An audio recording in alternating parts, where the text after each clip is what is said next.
maintenant, notre éditorialiste nous a rejoint. Bonsoir Slimane Zeguidour. On va justement s'intéresser à cette femme prétendante à la présidence de la République de la Géorgie. Je le disais, elle est aussi française. Oui, elle est pleinement française. Elle est née en 1952 à Paris, dans un foyer d'intellectuels géorgiens qui ont fui la Géorgie en 1921, lorsque cette république est devenue une des 15 républiques soviétiques. Donc elle a fait sa vie à Paris, elle est sortie diplômée de Sciences Po en 1972 et elle est rentrée directement dans le circuit diplomatique français où elle a représenté la France dans plusieurs ambassades, même au sein de l'Union européenne et même à l'OTAN.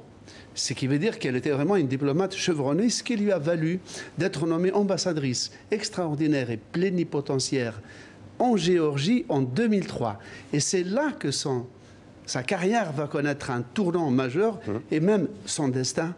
C'est qu'en 2004, alors qu'elle est ambassadrice de France à Tbilissi, le président géorgien de l'époque, Mikhaïl Saakachvili, demande à Jacques Chirac et à Dominique de Villepin, donc les deux patrons directs de l'ambassadrice, d'accepter qu'elle devienne ministre des Affaires étrangères, donc chef de la diplomatie géorgienne.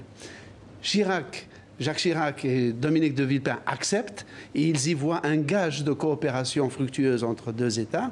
Et le Parlement géorgien vote une loi ad hoc pour lui permettre de garder sa nationalité française tout en devenant chef de la diplomatie géorgienne. Ensuite, un an après, elle est démise par le nouveau président qui la juge trop anti-russe parce qu'elle avait demandé le retrait et obtenu le retrait des bases russes.